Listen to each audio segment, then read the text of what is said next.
atas kesempatannya. Selamat malam semuanya. Thank you udah hadir ya malam hari ini. Keren banget ya.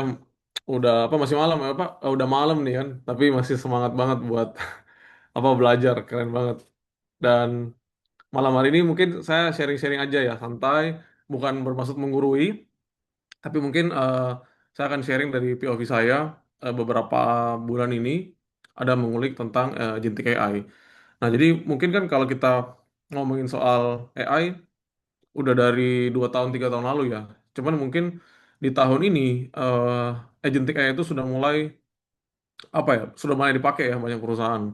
Nah, especially mungkin di beberapa pekerjaan-pekerjaan yang berulang kayak gitu. Nah, salah satunya kan chatbot itu salah satunya agentic AI sebenarnya gitu. Kalau apa? Kalau mungkin teman-teman atau Bapak Ibu sudah pernah pakai chatbot di WhatsApp ataupun di platform manapun. Oke. Nah, jadi mungkin saya akan sharing hari ini saya nggak sharing teknis banget, cuman membuka cara berpikir kita apa sih agentic AI itu dan seperti apa nanti penerapannya. Gitu. Ini saya share screen, kelihatan ya? Oke.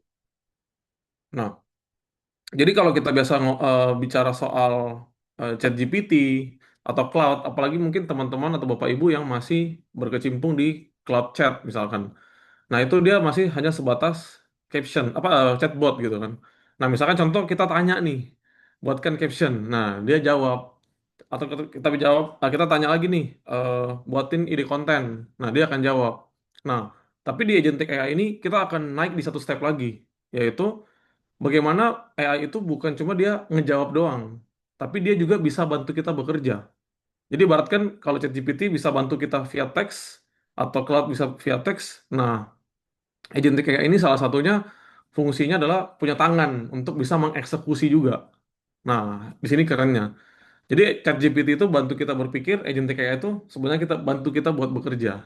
Itu apalagi pekerjaan-pekerjaan yang berulang. Nah, ini mungkin sedikit sekilas lah. Ya, ini AI Growth yang kita bangun sekarang kurang lebih 116 followers. Mungkin teman-teman bisa follow juga kalau mau update-update soal AI ya. Nah, mungkin sebelum saya masuk penjelasan agentic AI, mungkin dari teman-teman seller business owner, ada nggak sih pain points atau masalah terbesar yang sekarang ada di perusahaan Anda gitu? Misalkan, apa sih yang pekerjaan yang berulang, atau mungkin ada hal-hal yang tidak bisa Anda kerjakan dan itu menumpuk gitu. Jangan bilang soal sales lah ya. Pasti itu semua pengen lah ya naikin sales dan segala macam itu pasti ada. Cuman pastinya ada beberapa hal-hal yang kita nggak bisa lakukan sehingga sales kita nggak naik kan pasti. Gitu. Misalkan ada pekerjaan yang berulang. Contoh kecilnya kalau di tim AI Growth saya itu salah satunya kita mau scale up untuk perbanyak konten. Nah, itu gimana caranya? Dengan tidak menambah tim atau ibaratkan tim saya punya skill yang basic aja tentang desain misalkan. Nah, itu salah satunya mungkin dari pain points kalau di iGrowth. Nah, kalau di partner saya kan kita seller juga, dia itu banyak pekerjaan berulang. Salah satunya mungkin gimana waktu itu kita buat website ya, kita bagaimana buat website dari data-data produk dari Shopee kita tanpa kita perlu upload satu-satu, misalnya salah satunya kayak gitu. Atau misalkan kemarin kita ada grup customer ya sebenarnya. Jadi kita punya banyak calon customer itu ada sekitar 10 grup, isinya kurang lebih berapa ratus orang gitu. Nah, tiap hari itu ada admin yang ngechat promo-promo ke situ. Nah, bayangin kalau ada 10 grup ya berarti kan kita harus broadcast satu-satu 10 grup itu, ya kan? Nah, agentic AI ini bantu kita untuk bisa membroadcast hampir setiap hari dengan konten yang dinamis. Nah, itu salah satu penggunaannya nanti. Nah, jadi mungkin ada teman-teman mungkin yang sharing di kolom chat, ada nggak mungkin permasalahan yang teman-teman hadapin gitu. Nah, mungkin nggak apa-apa sharing-sharing di bawah supaya mungkin dari sisinya saya juga bisa tahu gitu, oh apa sih mungkin problem seller yang di luar saya gitu kan nggak mungkin sama ya, pasti ada beberapa yang berbeda, ada mungkin yang lebih kompleks, ada yang mungkin yang lebih mudah bisa jadi bikin konten video. Oke, yang lain ada biar kita ini ya biar kita tahu juga, aku tahu juga dari POV Bapak Ibu teman-teman ada problem apa. Oke, sambil kita tunggu ya nanti. Nah, apa itu agentic? Nah, jadi agentic itu sebenarnya AI yang bisa diberi tujuan. Nah, dan AI ini sebenarnya bisa memakai tools, tools apa aja yang kita kasih aksesnya, gitu. Jadi dia bisa punya tujuan, dia bisa pakai tools, dan dia bisa berjalan berbarengan. Nah, jalan berbarengan itu seperti apa misalkan? Contoh kalau ChatGPT kita tanya kan, buatin gua konten misalkan. Nah, dia kan pasti jalan-jalan kan, jalan satu kali gitu kan. Nah, tapi di saat yang bersamaan, dia nggak bisa jalan untuk buat gambar, nggak bisa bersamaan follow up orang. Nah, kalau di agentic kayak ini, dia punya multi agent namanya, ya, untuk membantu kita dalam satu waktu untuk beberapa job desk. Oke. Dan yang terakhir ya, pasti dia bukan cuman menjawab chat kita, tapi dia bisa eh, membantu ya untuk eksekusi gitu. Nah, misalkan contoh, kalau kita mau mulai untuk agentic AI ini, sebenarnya kita jangan fokus kepada apa yang tools apa yang kita mau pakai. Misalkan kan agentic AI banyak tools ya sebenarnya gitu.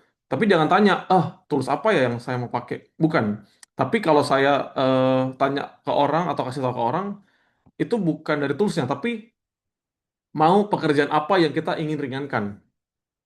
Nah, contoh kecilnya lagi ya, misalkan eh, saya kan punya beberapa tim freelance untuk packing. Nah, freelance packing itu kan agak dinamis ya, kadang jumlahnya bisa lebih banyak, bisa lebih sedikit. Nah, kita ada develop juga untuk absensi, gitu. Jadi dari absensi itu dia bisa apa? Dia bisa harus selfie yang pertama, yang kedua dia harus tag locationnya dia, dan yang ketiga dia harus pakai pose tertentu untuk masuk absensi perusahaan kita.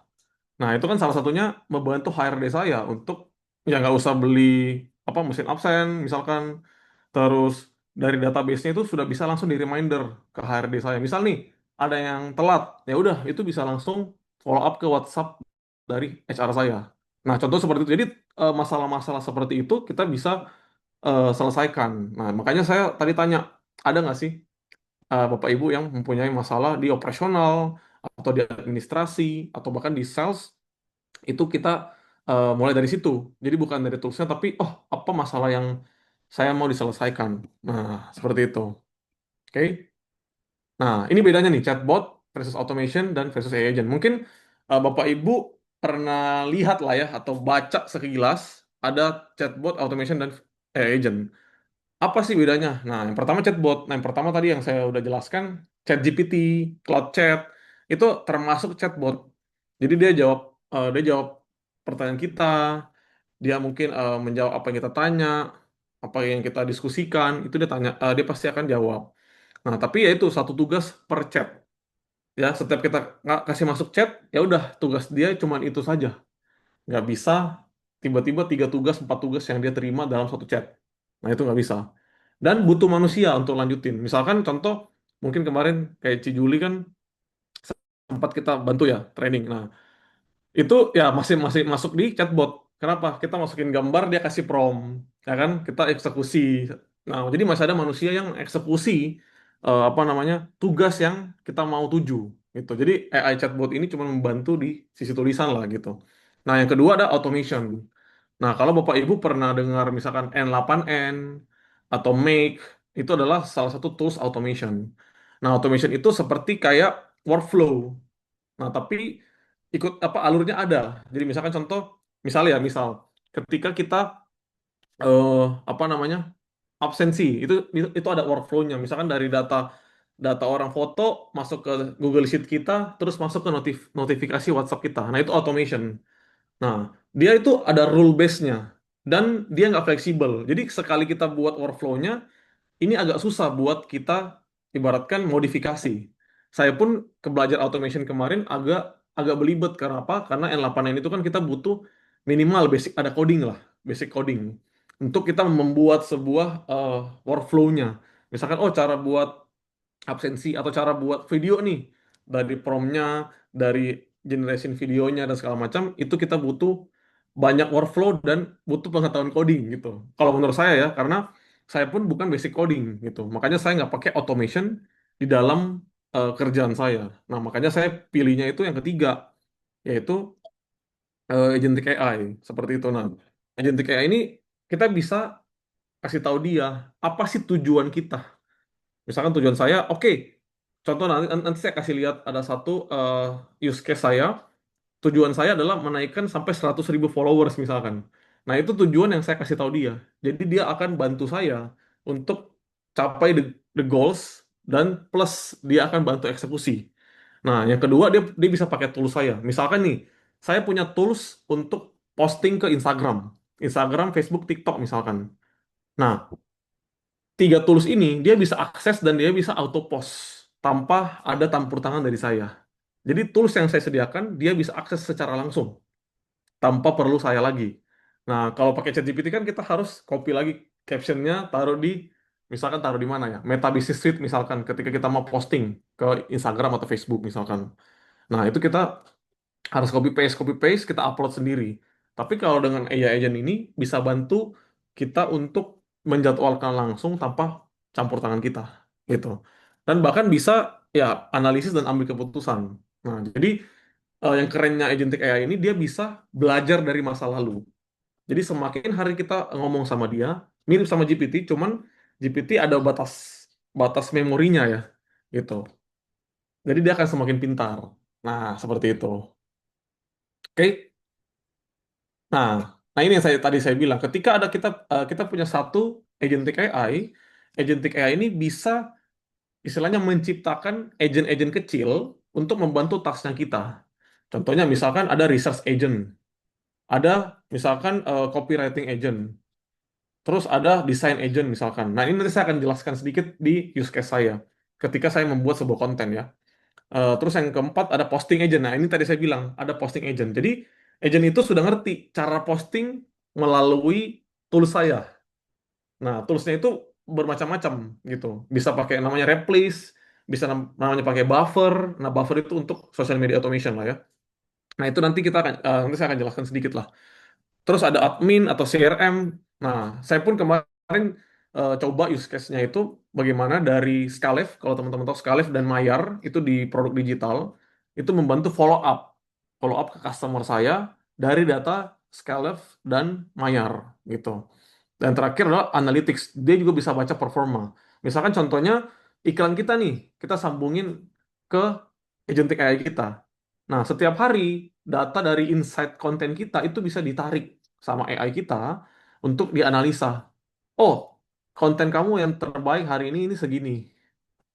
Nah, yang ini seperti itu. Nah, dan konten yang bagus itu bahkan dia bisa bantu untuk membuat ulang dengan tema yang sama. Nah, itu. Jadi sub agent ini bisa bergerak bersamaan.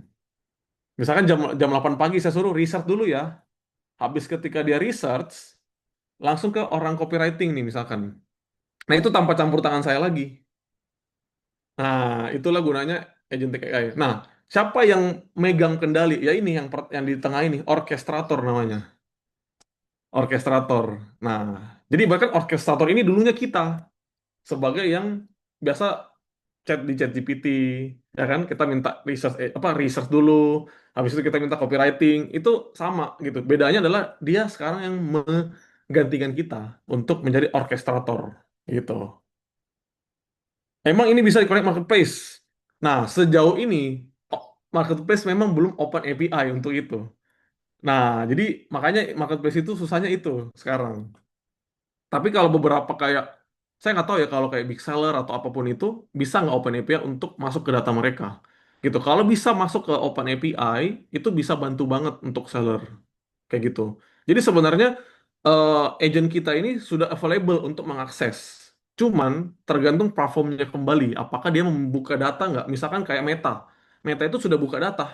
Jadi kita bisa lihat insight akun kita, bisa lihat insight ads-nya kita, Meta ads kita, bisa lihat insight dari kompetitor bahkan.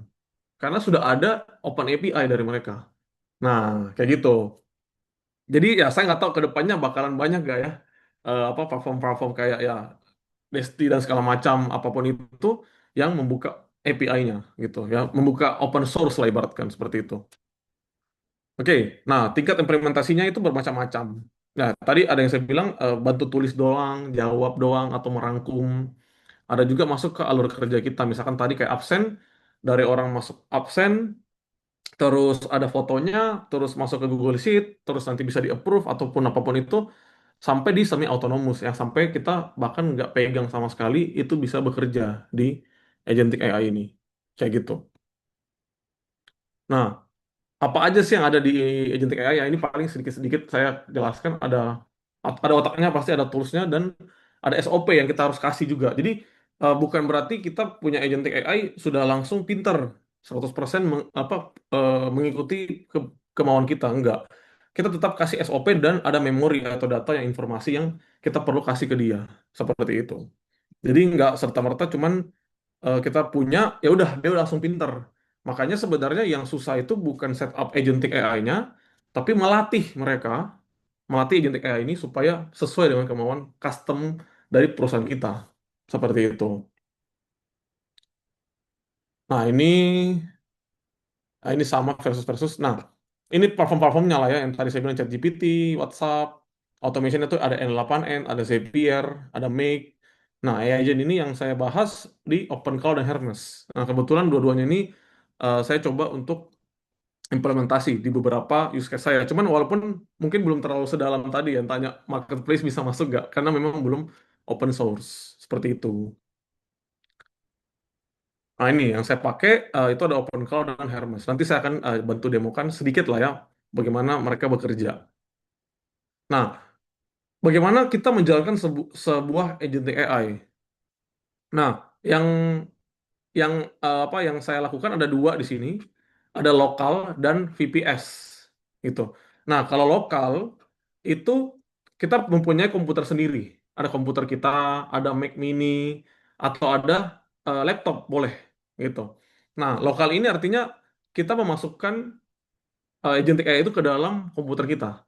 Nah, ini saya nggak sarankan untuk teman-teman atau bapak ibu yang punya komputer pribadi gitu, karena dia bisa mengakses data kita.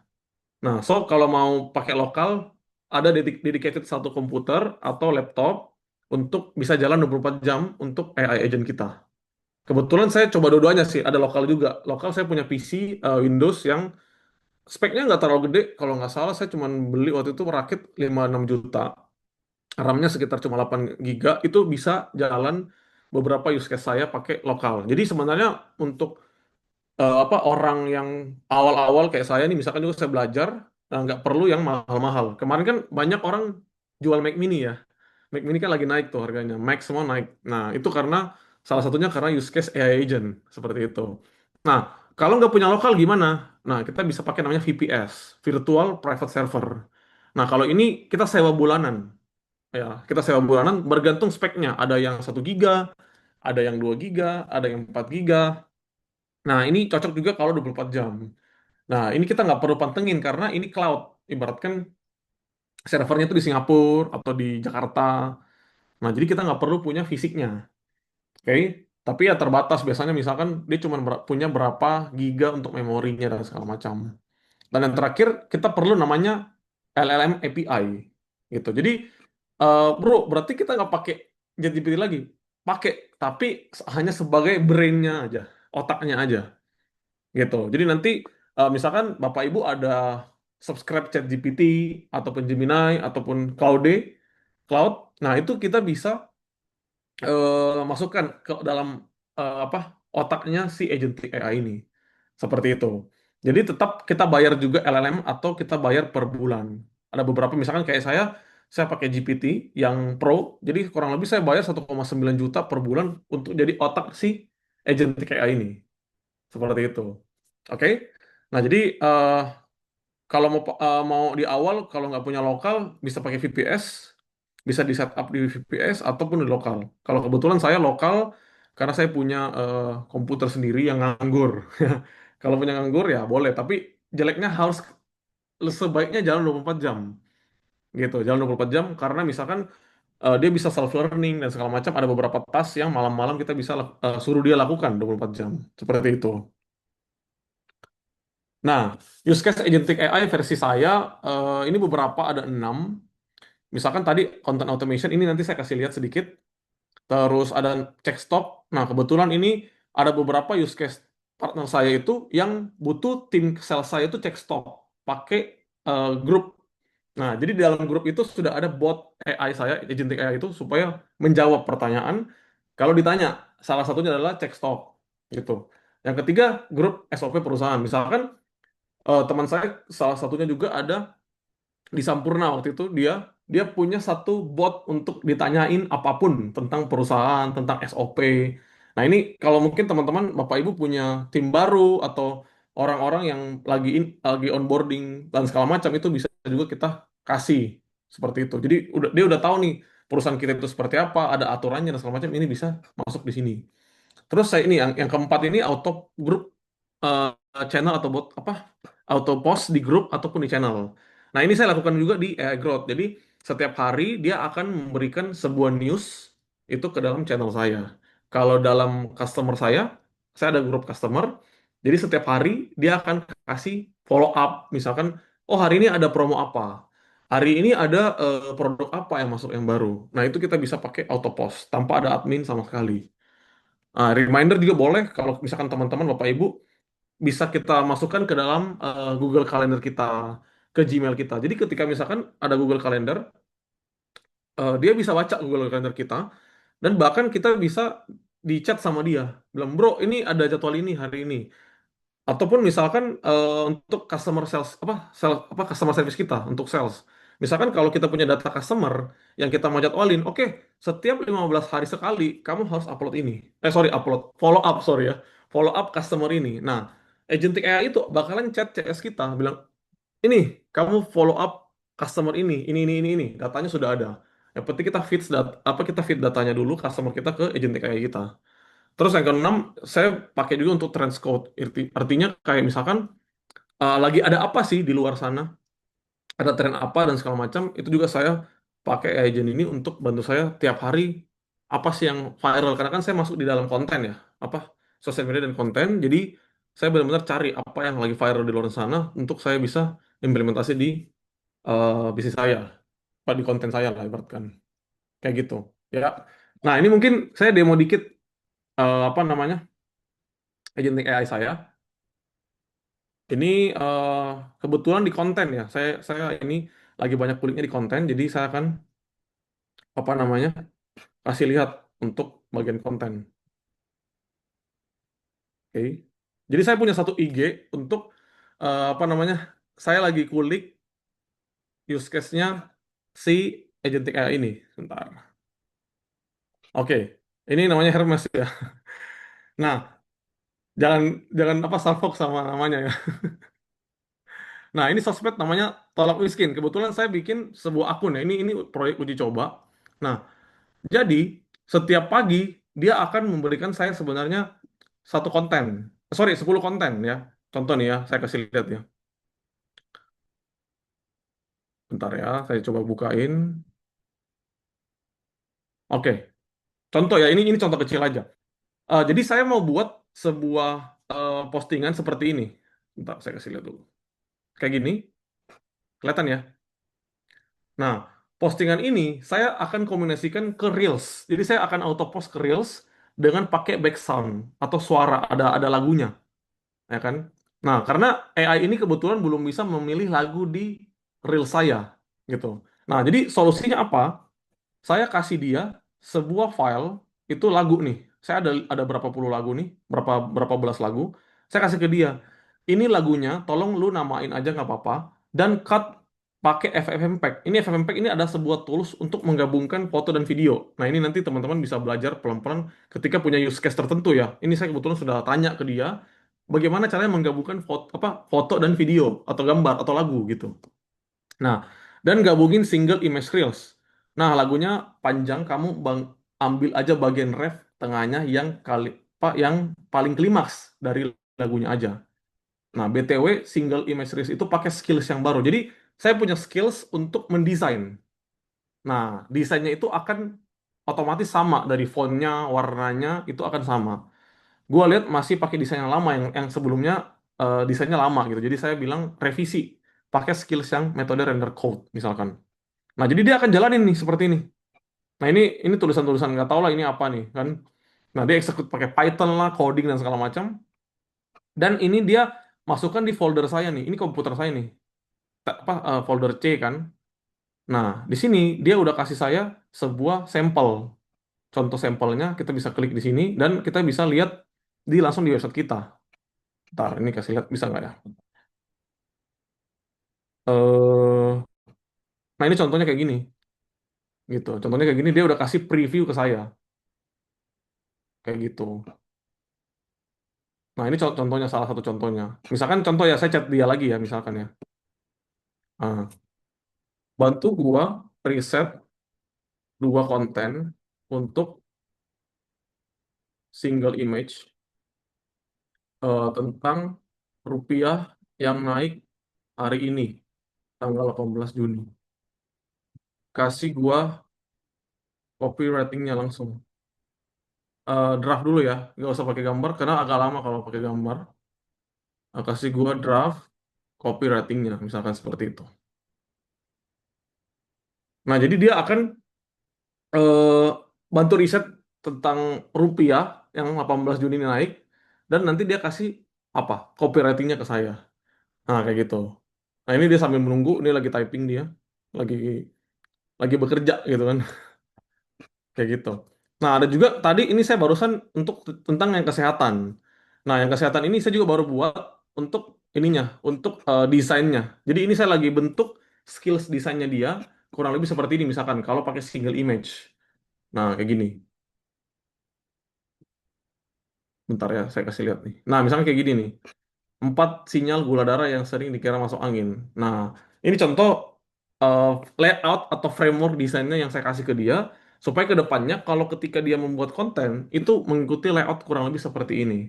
Nah, jadi ibaratkan kita tetap harus kasih dia use case dan contoh, gitu, supaya dia tahu apa yang perusahaan kita mau. Seperti itu. Nah, ini saya kasih contoh kan, contohnya nih. Ini contohnya saya kasih, nah, kayak gitu. Nah, jadi dia langsung bantu desainkan. Jadi saya sisa suruh-suruh dia aja sebenarnya. Oh ini loh, saya punya file ini, kamu tujuannya ini untuk single image reels. Contohnya ya ini salah satu contoh untuk kita main di sosial media. Ini kebetulan saya lagi banyak ngulik di sini, makanya saya share ke Bapak Ibu. Seperti itu. Ini lagi ini apa? Lagi loading berarti ini dia. Oke, mungkin sambil ditunggu mungkin kita bisa tanya jawab, Om. Silakan. Oke. Itu Hermes emang nama agentic AI-nya lu atau memang nama programnya? Hermes itu memang nama agentiknya, sama kayak OpenClaw namanya. Nama programnya, Oh, sorry, nama programnya. nama programnya ya? Ya, Kayaknya betul. kalau OpenClaw itu yang lebih famous ya berarti ya? Benar. Yang pertama keluar itu OpenClaw dulu, baru ini Hermes. Ah, Kayak gitu. Nah, kalau yang OpenClaw saya hmm. yang ini, yang AI Growth. Jadi, tadi dia itu ini. Nah, jadi tugasnya dia ini adalah mempublish ke WhatsApp channel dan Telegram announcement. Nah, jadi ketika dia mau mengirim, itu saya minta dulu ACC dari tim saya nih. Ini tim saya ada WhatsApp-nya nih. Nah, ini kebetulan tadi dia lagi error, jadi saya suruh dia perbaikin kembali flow untuk bukan follow up, apa kirim news ke channel AI Growth saya. Nah, gitu. Jadi nanti tim saya sisa lihat, sisa baca nih. Oh, sesuai nggak sama apa yang dibutuhkan sama teman-teman yang lain yang di AI. Kalau di ACC ya udah langsung masuk. Contohnya kayak gini nih. Ini kan lagu bukan lagu apa namanya? Grup saya, mana di grup saya nih. Nah, ini grup saya tadi. Nah, ini announcement-nya keluar nih. Nah, ini adminnya kan bot ini, bukan saya. Dia masuk nih Cloud, ChatGPT, dan karakter.ai. Nah, ini salah satu contoh use case yang untuk grup ya atau channel gitu. Bisa juga grup kayak misalkan kita punya grup customer, grup calon pembeli. Nah, atau misalkan ada yang teman-teman yang B2B bisa juga research di Google Maps. Oh, kita mau cari orang-orang di Jakarta bagian barat, kafe-kafe. Nanti dia list semua kontak-kontaknya misalkan. Nah, itu bisa dipakai untuk agentic dari situ. Nah, kayak gini nih. Dia ada skillnya kan, dia kelihatan skillnya dan segala macam. Dia lagi kerja nih. Nih, bahkan dia bisa browser navigate. Jadi dia akan kontrol komputer saya untuk mencari berita-berita yang saya suruh tadi, 18 Juni tentang rupiah naik. Nah, kayak gitu. Jadi dia bisa kerja gitu.